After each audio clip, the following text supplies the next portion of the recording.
Welcome back to the channel, guys, and it's been a week or so since my last video, and I thought what I'd do this time is a nice little recap of my matches. I've not been doing any sort of live match footage or anything like that. To be honest, I've just been just really enjoying my fishing and just wanting to just crack on with it and not worry about having a GoPro setup or anything like that. You know, I love doing all that kind of thing, but I feel like after all the videos I've been doing recently, it's just nice to just sort of, you know, concentrate on my fishing a little bit and not worry too much about that side of things. So I thought what I'd do, I'd just do a roundup instead. Quick point, thank you everyone who's been watching the videos. The figures lately have been fantastic. Loads of people have been enjoying them. Great comments, great feedback. It's really appreciated. So everyone who takes time to like and subscribe, more importantly commenting in below, because you know, just seeing those little nice bits of feedback just makes me want to do it a bit more, and it's so important. It just makes me, you know, makes the effort worthwhile. So thank you very much for that. We'll get out on the bank over the next few weeks. Hopefully it'll stop raining soon and we can start doing a few more on the bank videos. I've been rained off the last couple of times, unfortunately. Anyway, since lockdown, since the lockdown of matches has ended, I've been doing a few. It's been really enjoyable. I've had a real nice sort of little re-entry, if you like, back into match fishing. The first match was at Yokil Farm fishery, a little bank holiday Monday open, and it was just after I filmed the hard pellet one, the new venue hard pellet video, and I went and fished pretty much identical to how I fished that day. I tried meat, but it didn't really work. But hard pellets was definitely the way to go that day. It was cold. We actually had snow in the morning, and it was a hard day as predicted. The fishing was hard, and I ended up with £39, which doesn't sound a lot, but it was like a dozen carp, and it was actually really nice fishing. It was like setting a little trap, tapping in 3 or 4 hard pellets, really like accurately presenting my rig on the far bank slope and waiting for bites. And then eventually the last hour came, and I just ticked along nicely, and not you know, I was never going fast, but you know, everyone around me was struggling, and I just felt like if I could just tick over, I'd do well, and that's what I did. And then I had sort of an ace up my sleeve. The wind was ever so slightly, it was really windy this day, but the wind was ever so slightly off my shoulder, and I could hold a long pole, but I thought I don't want to go there too soon. They're obviously spooky fish, so I put the 16-metre barrel on with like 45 minutes left of the match. I've gone up out the way, and I've caught like another 5 or 6, you know, carp on that, and it's ended up getting me second in the match, which was a real nice start to my match fishing. I really apologise, but the lad on the other bank won it. I forget his name, but he had some real nice fish down the edge, 50 odd pound to win. So nice little start, nice little second spot. Now the next big match that I was sort of preparing for was the Angling Trust Commercial National with my Dren and Barnsley Blacks teammates. This is a match I look forward to every single year. One I've historically done well in myself, and as a team we've won it I think 3 or 4 times, and had loads of seconds and thirds as well. The pesky Lindome team keep pipping us to the post, and then Dren and North West won it last time out. But you could just tell this time around our lads were so keen. You know, everyone was up for practicing, you know, dropping on opens. I went up for a practice and went and did some filming with Lee Carey and just got a feel for the venue, and I felt like this was the year when, you know, it might happen for us. I went up for one practice like match, and I drew peg 41 on Laurels. I had £76, which was, you know, nice weight, but I had a frustrating day. That peg's ever so snaggy down the right hand side, and there's loads of fish there. But what was frustrating was if a peg's snaggy, it doesn't normally bother me because you can sort of learn how to fish it. You can drag the fish away from the snags a bit, fish heavier tackle. But it wasn't really that kind of snags. It was just, they were just randomly in open water, and there was no rhyme or reason to it. Like sometimes they get snagged near a metre from the bank, next time they get snagged 5 metres from the bank, sometimes they'd be snagged by your feet. It was just full of these unseen snags.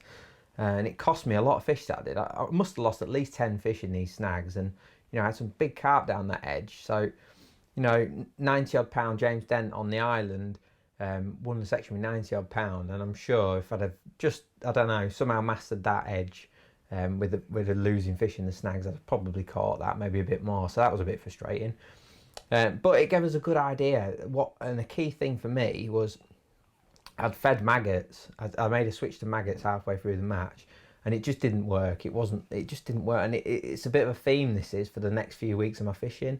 Obviously in winter maggots are so good, and then in summer maggots are really good, but I always think in spring they're not that good, especially for like F1y carp type venues. They just seem to lose their edge, and especially at the moment because the water's been so cold still after all these frosts and stuff on the night, that it's almost like with maggots you either have to feed hardly any, so like in the winter when you can get away feeding 2 or 3 and maybe sit and wait, or in the summer when you can feed a load of them. That middling period, I don't think maggots are the best bait. And at the minute, the fish don't want a lot of bait, they just want a proper meal, and I just don't think maggots are right. And we twigged that. You know, Frankie was behind me that day on Willerpool, and he was throwing maggots in all day, and it just never happened for him. He caught a lot of fish, but he never caught anything where he'd done that. And it seemed to be, unless you're on some silverfish, Bonsai Lake being a prime example, and maggots weren't really the answer. So we sort of looked at fishing worms and pellets, obviously, and they were like the two key tactics come the day of the National, really, and then obviously some ground bait and stuff, but more on that in a moment. On the day of the National, I got handed peg 22 on Willers, which is a lovely peg right on the end of the point. And back in the day, that sort of area was unbelievable, but at the minute, for some reason, the fish seem to be in the corners, in the reeds. Nick Speed had £200 the day before, tucked in a corner where there's loads of reed cover. Johnny Kenning won the Open the week before on peg 52, I believe, where there was loads of reed cover, and it just seemed obvious that the fish at the moment, with it still being cold, were happy to be holed up in the snags.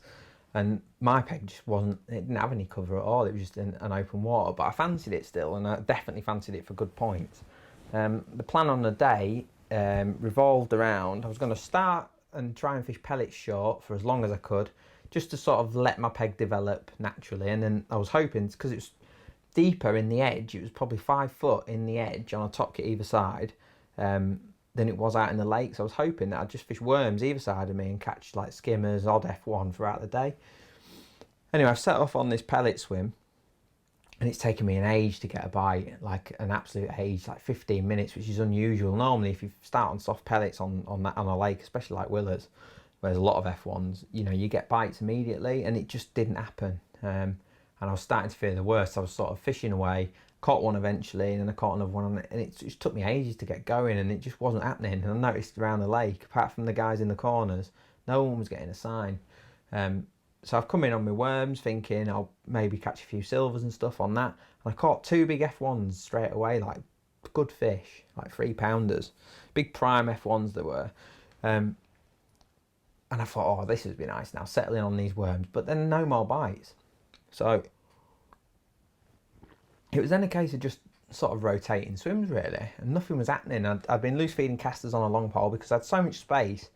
I had that bowl almost to myself because of how the peg is, and the wind was a bit naughty for some people, and I could fish it nicely. And I thought, surely if I just ping casters out there, I'm going to get a run of fish out there eventually, either on the bottom with a worm on or shallow on casters.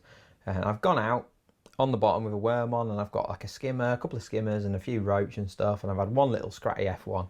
And I've noticed a little knock on my float when I fed my casters, which is obviously a telltale sign that it's fish shallow.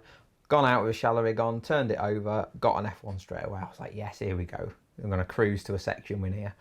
And that was it. I sort of kept working on the shallow, and it just didn't happen. Never caught another one. What I did catch, though, was 8 or 9 decent skimmers, which was surprising. Catching them 18 inches deep skimmers. But it was like, it just set the tone for the day, that did. It was as if there wasn't any volume of F1s there. And everyone who was in a corner seemed to be catching them, which was very, very frustrating. But anyway, and then the match just died. It just got away from me. I couldn't get any bites anywhere, and I was, you know, people weren't catching, like I say, apart from the corners, but my match was just going a bit sideways, really. I wasn't catching. I was fearing the worst, and these matches were always ever so close. So with sort of 40 minutes to go, it was clear that the worms in the edges just wasn't going to work. I tried short again, no bites. And so I decided, on the advice of Nick Speed, to big pot the margin. And even though it was deep, I did find, just tucked around the corner, a bit of a shallow water. It was only about that much shallower, probably, I don't know, 8 or 10 inches shallower than the other 2 spots. But it was a bit shallower, and I decided to big pot some ground bait in there. And I went over it immediately with double maggot on. And I caught a skimmer first chuck in, about £1 and a bit. And I actually caught close to 10 kilos of skimmers in about 40 minutes, which is unbelievable. Down the edge, I had one F1 and the rest were skimmers, just big skimmers. And it really got me out of jail, big time. I ended up with something like 23 kilos. And just to put this in perspective, if I'd have had, I think it was a kilo less, I was 4th in the section. And if I'd have had a kilo less, I think I'd have been 7th or 8th in the section. Why that's so important will come out. Paul Yates won the section, well done to him. He was on peg 12, which is a lovely big bed of reeds, and as predicted, he just fished into shallow and stuff in there. Had a decent net of F1s, but he's also like hooked and lost a lot as well. He's just one of them pegs that holds a lot of fish. And then Brent Richards was second again in a corner. So it was just, that set the tone really for the results. As we was like packing up and stuff, a few of the lads came back, and me and a few of our teammates, Frankie, Denty and that, we were just having a little chat just to see what the results were. We were looking in our WhatsApp group and the results looked promising, but we had a couple of like harder results. But as we were sort of like adding it up, we thought we've got 8 people in the top 4, which in any nationals are a really good like positive sign. But we had 2 bad ends, and it was just like where Tom Barlow was, you just knew he wasn't going to catch there. It was really hard the week before when I was on Laurel's Lake, and I feared the worst when he drew it, and there was just no bites there, no bites to be had. And where Oliver Scott on was, he was bang in the middle of the bad bit on strip, and he just no bites at all, like 3 kilos or whatever he weighed. So you can't do anything about them pegs, unfortunately. Cheers. But anyway, as we were sort of resigned to the fact that we'd probably be second, because there was a few teams claiming to have really good scores. Daiwa Tackle and Baits was one of them, and the Lindome lads, obviously they're always dangerous. And as I'm driving down the motorway on the way home, because there's no presentation there anymore, you know, it's all done digitally afterwards, which is a shame. But I'm cruising down the M1 and Frankie rings me up and he's like, I can't believe it, we've won it. I'm like, nah, don't you pulling my plonker light? And he's like, no, we've won it. He says, we've won it, we've tied on points for tackle and baits, but we've won it by 800 grams. Now, when you think about it, I've had that great run of skimmers at the end. Frankie says he lost a fish, netted a fish, it come off at the net and he managed to scoop it. Just a couple of little occurrences when we were chatting to a few different guys where it just shows you how easy it is to be on the wrong side of it. I've had one, an F1, I've hooked it like that and I've just back to net it and it's pinged off. The F1's in my net and my rig's just vanished. So I don't know what happened there, but I've got him and it's a £3 fish. So just all these little like details that you don't think about at the time, but end up winning you a national. So brilliant result. Well done to all the team. Well done to Tackle and Baits as well, because that was ever so close. Closest national for a long time. I mean, to win by 800 grams over 10 men is like incredible, really. So a great result there.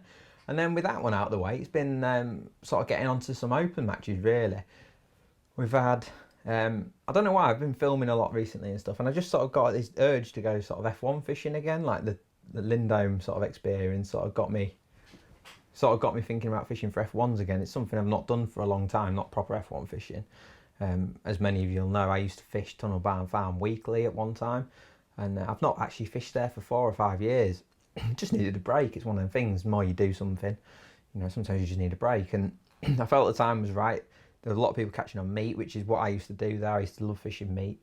And I thought, you know, I'm going to go on a Wednesday match. And I went and I drew peg 33 on house. It was only a small match, but it's just nice to get on the bank, innit? And I just fished meat. I took nothing else. I had 2 tubs. I had just some 6mm cubes, and I had some mushy meat, which is something I used to use a lot there. It didn't actually come into play, but when you can get into the shallow water at Tunnel and catch, then that mushy meat's really good. But and I set off on the top 4 and it's freezing cold. It was like hailing and stuff, and at times I couldn't feel my hands, that's how cold it was. But I was fishing away on top 4, no bites at all. So I thought I'll go over to the island, and it just like steady fishing, just tapping in 6 cubes of meat in a cad pot, sitting over it, nice light 4x10 F1 maggot rig, 16 SFL hook, 11 Duraslip elastic, and I was just catching an odd F1, and then it's just ticked over all day, and I've caught an odd one down the edge. I've caught an odd one on a little cheeky top kit line where I've just been literally flicking one bit of meat on all day, like just off the end of my net, and you know, you can catch some real big fish there. And that was the case. I had 5 fish for probably £15 that day, and literally just on a half a top kit just down here, and you can sort of get them with a big elastic. You can just sort of steer them out and you can get them in so quick. I use 13 Duraslip, and you can just lift them up, get them in, and just forget about it then. Don't even go back on it. Just literally trickle one bit of meat in again for another like 20 minutes, go in, get your big fish, and it just works throughout the day. You keep getting an odd little bonus down there. And I ended up with £87, which won the match, which was brilliant. A nice little return to tunnel. Like I say, it wasn't the biggest match in the world, but who cares? It's nice to get on the winners sheet. So that was good. Confidence was high. I'm thinking meat fishing. I went with Jordan to film winning pegs.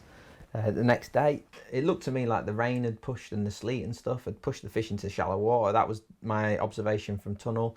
And then when we went with Jordan, it was the same. So on Saturday, I went to Shearsby Valley for my first match there of the year.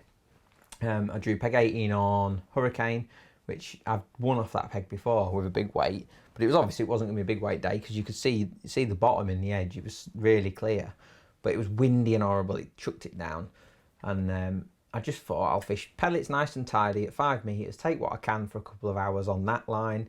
And then what I was planning on doing is fishing meat and mushy meat down to my left, like probably 10 metres down to my left in like 3 and 4 foot of depth, because it's like a lovely slope so you can pick your spots on that venue. I spoke about it many times, and I thought I'll settle 2 rigs down there, pick my spots and fish meat down there late on. Anyway, I've set off on a top 5 of pellets, caught a decent carp, £3 straight away after like 10 minutes. Then I caught another one about £1. And I'm sat there thinking, well, this will be all right. And I've literally not had another sign. The wind started to swing off my back a bit, and it all went a bit calm, and like I say, it was clear. And I'd only set them rigs up, and I thought after about an hour and a half, I'm like, this is just not happening. It's not going to happen, this. I set off, tried another pellet line, that never happened, never even got a bite. So I got off my box, got my rest of my pole out. It's 13 metre pole limit at Shearsby. And the lake there is probably 9 foot deep at 13 metres. It's deep in the middle. And I got another rig out my box, quickly plumbed it up, and I started off. I potted in like half a pot of like 4 mils and meat. I went on it and I caught like 4 little carp straight away. I thought, well, at least there's some bites out there. And that was it. Again, for ages, just pinging an odd pellet over the top, and it just wasn't happening again. I'm like, bloody hell. Dan had decided to only peg one bank of the 2 lakes because the wind was going to swing and come off our back. He didn't want people with the wind in the face, which is understandable. But it also meant that rod fishing was an option, like chucking a method across. And I didn't have any rods with me because normally it's double banked. And I'm really gutted about that because I feel like if I'd have fished a method across or a bomb, I'd have actually walked the match. But anyway, that's by the by. Anyway, so I thought, well, there's nothing I can do about this. I'm just going to have to make this long pole work. And so I actually got some 6 mils out of my bag instead of 4s. Put like a banded hook length on. I actually hooked the band on like Des has been doing recently, and I really like that. Yeah, went out on 6 mil, and literally the first ping of 6 mils I put in, like 3 6 mils, I got an indication straight away, and I was like, oh, these fish, they're in the area, they just want a bit more noise. And that was the pattern then. Just pinging 2 or 3 6 mils regularly, like once a minute probably, even though it's deep, pinging just 1 or 2 pellets on the float, and you get a bite straight away. And I ended up catching another 10 carp on that. Not big fish, but just nice fish. And like I say, it was fishing rock hard, so any fish was like a bonus. And just religiously pinging those pellets, catching odd fish, 4/16 carp pellet, bulk and 2 droppers, nice and positive, 13 Jura slip. And I ended up winning the match with £53. So 2 open wins on the trot, which was really nice. And to be honest, it was nice to see the Shearsby lads again. You know, they've got a little bar there and you can have a pint and stuff. So it was real nice to have a chat with everyone that I've not seen for a few months. And that's it. That's the sort of my little match roundup.